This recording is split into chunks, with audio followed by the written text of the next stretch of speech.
एक महिला अपना 3 बच्चों के साथ शादी समारोह से हुई गायब। ये घटना 3 मार्च की है। आनंदपुर ओपी थाना अंतर्गत लेटवा गांव का रहने वाला मिश्री दास की पत्नी सविता देवी अपने 3 बच्चों के साथ एक शादी समारोह में मिश्री दास के भाई और परिवार अपनी सास के साथ गई हुई थी। सविता देवी उम्र 30 वर्ष, उसकी बड़ी बेटी पूनम कुमारी 8 वर्ष, दूसरा बेटी मीनाक्षी कुमारी 6 वर्ष और बेटे देवराज 4 वर्ष की है। जब शादी समारोह खत्म हुआ तो मिश्रीदास की मां अपने बहू सविता देवी से कही, अब वापस घर चलते हैं। तभी सविता देवी ने बताया कि मेरा बहन की तबीयत खराब है, हॉस्पिटल में भर्ती है, मैं बहन से मिलकर बाद में आऊंगी। तभी मिश्रीदास के माँ और उनके भाई लोग घर आ गए। जब घर पहुंचा तो मिश्रीदास ने पूछा कि मेरे बच्चे नहीं आए, तो माँ ने बताया कि उसकी बहन की तबीयत खराब है, बहन से मिलकर आएगी। जब मिश्रीदास ने पत्नी सविता को फोन किया तो पत्नी की मोबाइल स्विच ऑफ मिला। उनकी बड़ी बहन जो बीमार थी उसके पास भी फोन लगाया तो उनका भी मोबाइल स्विच ऑफ आ रहा है। तभी मैंने झाझा चाय पहुंचकर अपने रिश्तेदारों में खूब ढूंढा मगर कहीं सुराग नहीं मिला। मैं हार थक कर झाझा थाना और आनंदपुर थाना दोनों जगह गुमशुदा होने की खबर दी, लेकिन दोनों जगह मेरे साथ नाइंसाफी कर रहे हैं। मेरे पत्नी और तीनों बच्चों के साथ कोई अनहोनी घटना न हो जाए, इसीलिए प्रशासन से नम्र निवेदन करता हूँ कि मेरे पत्नी और बच्चे को तलाश करें। जमुई से मेरे सहयोगी बाबर अंसारी घटनास्थल पर मौजूद है, जानते हैं ताजा क्या अपडेट है। बाबर बताए। नमस्कार दोस्तों, मैं एक ऐसी घटना से आपको रूबरू कराता हूं जो कि दिल दहला देने वाली बात है। मैं बताना चाहूंगा कि एक शख्स मेरे साथ खड़ा है, एक व्यक्ति, आप देख सकते हैं, इनकी पत्नी 3 बच्चों के साथ शादी समारोह में गई हुई थी और वहां से इनके इनके भाई और इनके पूरे परिवार के साथ, भाई के परिवार के साथ वो गई थी। उनके बाद उनका परिवार लोग आए और उनके बाद फिर वो बताए कि मेरे परिवार में कुछ मेरा बहन बीमार है, मैं बाद में जाऊंगा।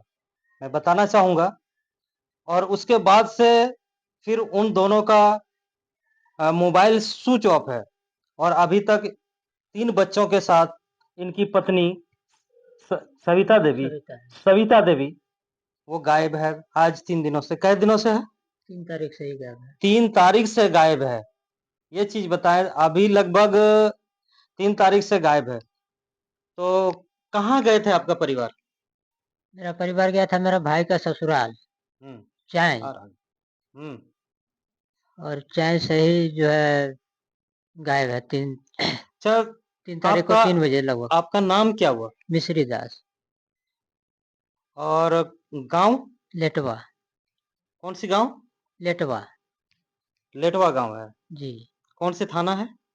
चांदन। चांदन थाना जी। तो क्या हुआ मामला? जब शादी समारोह में गई तो किसके साथ गए थे वो? मेरा माँ गई थी, मेरा भाभी गई थी, मेरा भाई गई था। अच्छा। तो जब मेरा मम्मी लोग जब आ गया, अब उसको भी घर चलाया तो उसने बोला कि हम जा रहे हैं अपने बहन के पास, बहन मेरा झाझा में एडमिट है। अच्छा। बहन से मिल करके हम शाम तक घर जाएंगे। क्या उनके साथ आप नहीं गए थे? नहीं, हम नहीं गए थे। अच्छा, उसके बाद?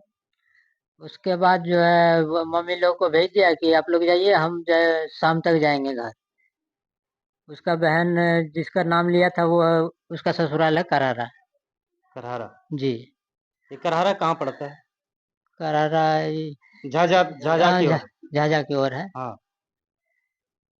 झाझा बोड़वा के तो आपको पता कैसे लगा जो आपका मेरा पत्नी गायब है, नहीं आ रही? जब मेरा मम्मी घर आई तो मैं मम्मी से पूछा कि मेरा बच्चे लोग आए नहीं। फिर मेरे मम्मी बोली कि वो उसने बोला कि हम बहन के पास जा रहे हैं मिलने के लिए, मेरा बहन झाझा हॉस्पिटल में भर्ती है। अच्छा। मिल करके हम शाम तक जाएंगे। तो हम टाइम देख लिए आशा शाम तक, उसके बाद देख रहे हैं कि नहीं आ रहा, नहीं आ रहा है। फिर उसका फोन लगाए तो फोन उसका स्विच ऑफ बता रहा है। जिस बहन का नाम लिया था उसका भी फोन स्विच ऑफ आ रहा था, उसको भी लगाए। तो फिर हम करारा गए भी, लेकिन हमको वहाँ नहीं पता चला। नहीं पता चला? नहीं पता तो चला। जैसे उसके आप बाद जो है हम झाझा स्टेशन भी गए, वहाँ पे भी नहीं पता चला। फिर मैं अपना भाई को ससुराल भी गए चाहे, रात में ही, हम्म। लेकिन वहाँ भी नहीं गया था। तो जब वहां पहुंचे तो उन्होंने क्या बोले, जिस जिस शादी समारोह में गए थे, जिसके घर गया था, तो वो क्या बताया, उसका नाम क्या है? उसका नाम है देवुदास। वहाँ से वो विदा होकर के निकल गए, जो कि हम जा रहे हैं बहन के से मिलने। अच्छा, हाँ, बहन का क्या नाम है? बहन का नाम है सुनीता देवी। वो, और आपका पत्नी का उम्र? मेरा पत्नी का उम्र 30 साल। और वो जो बहन है वो बड़े हैं या छोटे? बड़े हैं, इससे बड़े हैं। इससे बड़े हैं। हाँ, तो फिर उसका बहन के पास अगर फोन लगाए आप? फोन लगाए, उसका भी स्विच ऑफ बता रहा है। उसका भी स्विच ऑफ बता रहा है। जी। तो और आप, हमारा पत्नी का भी मोबाइल स्विच ऑफ बता रहा है। अच्छा, आपके पत्नी के साथ और कौन कौन लोग गए थे? नहीं, आपका जैसे बच्चे बताए आपने कि मेरे बच्चे हैं, मेरे बच्चियां भी हैं। 3 बच्चे हैं, 2 लड़की एक लड़का। लड़का, जैसे लड़की कितने वर्ष का है? 8 वर्ष की। एक लड़की 8 वर्ष की, एक लड़की 6 वर्ष की, एक लड़का है 4 वर्ष की। तो लड़की का नाम? लड़की का नाम पूनम कुमारी, छोटी लड़की का नाम मीनाक्षी कुमारी, लड़का का नाम देवराज कुमार। अच्छा, जो छोटा लड़का है वो कितने वर्ष का होगा? 4 वर्ष का। 4 वर्ष का। जी। तो अभी तक क्या आप थाना में आवेदन दिए थे? थाना में आवेदन दिए, हम उसी दिन झाझा गए। हम्म। तो झाझा में बोला कि और 1-2 दिन खोज लीजिए, हम्म। उसके बाद आवेदन देना। फिर 2 दिन के बाद फिर गए हम झाझा थाना, आवेदन दिए, आवेदन ले करके रख लिया। उसके बाद उसके ऊपर कोई कार्रवाई नहीं। और रोकना वहाँ। तो उसका नहीं कुछ हो सकता, ये इस नंबर पे तो कुछ हो सकता है, उससे कुछ समाधान निकलेगा, लेकिन कहता है नहीं नहीं नहीं, उसको हम कहाँ खोजेंगे, अपना फोन लगाइए, पूछिए। तो देख सकते हैं थाना और यहाँ के प्रशासन का रवैया आप समझ सकते हैं, जो किस तरह का व्यवहार एक गरीब लाचार बेबस पे करते हैं। यहाँ जाते हैं तो वहाँ बताते हैं कि नहीं, यहाँ नहीं सुनवाई होगा, और जब भैरवगंज पहुँचते हैं तो भैरवगंज कहता है कि मैं यहाँ, मेरे पास कोई जाने का ऑडी नहीं है, तो मैं वहाँ कहाँ खोज पाऊंगा। और ये इसी तरह गरीबों का जिंदगी के साथ खिलवाड़ होते रहेगा। मैं उच्च अधिकारियों से यही कहना चाहूंगा, इनको इंसाफ चाहिए और इंसाफ दिलाइए, चाहे कहीं भी हो। ये आपका काम है, आप जरूर इस पर इन लाचार बेबस पर कृपा करें। हाँ, जब थाना गए तो क्या हुआ? थाना में आवेदन दिए, लेकिन आवेदन के ऊपर जो है कोई कानूनी कार्रवाई नहीं, जो कि हम नहीं खोज पाएंगे।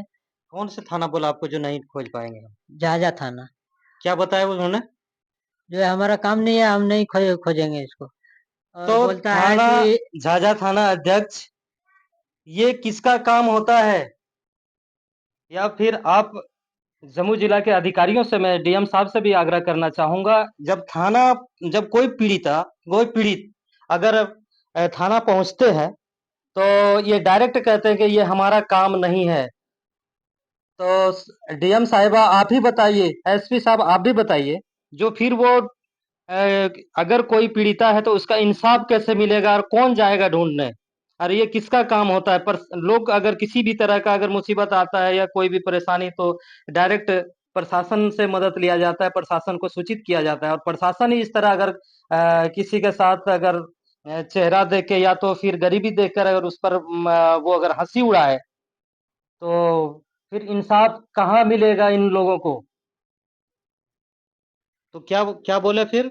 थाना में बोले कि इस तरह घटना होते रहता है, भागते रहता है, हम किसको ढूंढते फिरेंगे। जो है वो नाबालिग थोड़ो ना हम खोजेंगे उसको, वो बालिग है, हम क्या खोजेंगे उसको, वो भाग गई।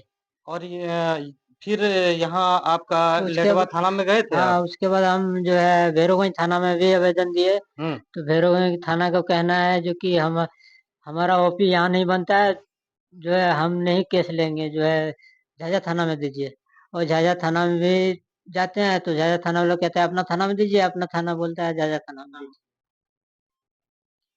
यही गरीबों के साथ अक्सर ही होता है, आप देख सकते हैं। यही गरीबों के साथ, इनकी जुबानी से मैं बताना चाहूंगा, जो इस थाने में जाते हैं तो बताते हैं कि उस थाने में जाओ, और उस थाने पे आते हैं तो फिर बोलते हैं झाझा थाना जाओ। तो बोले ये गरीब भटकते भटकते कहाँ जाएंगे और किसके दरवाजे पे जाएंगे। अब मैं उच्च अधिकारियों से मैं निवेदन करता हूं कि ऐसे अधिकारी को ऐसी अधिकारी से इनको इंसाफ दिलाइए। बस इंसाफ के लिए परेशान है। और 3 तारीख से ये गायब है।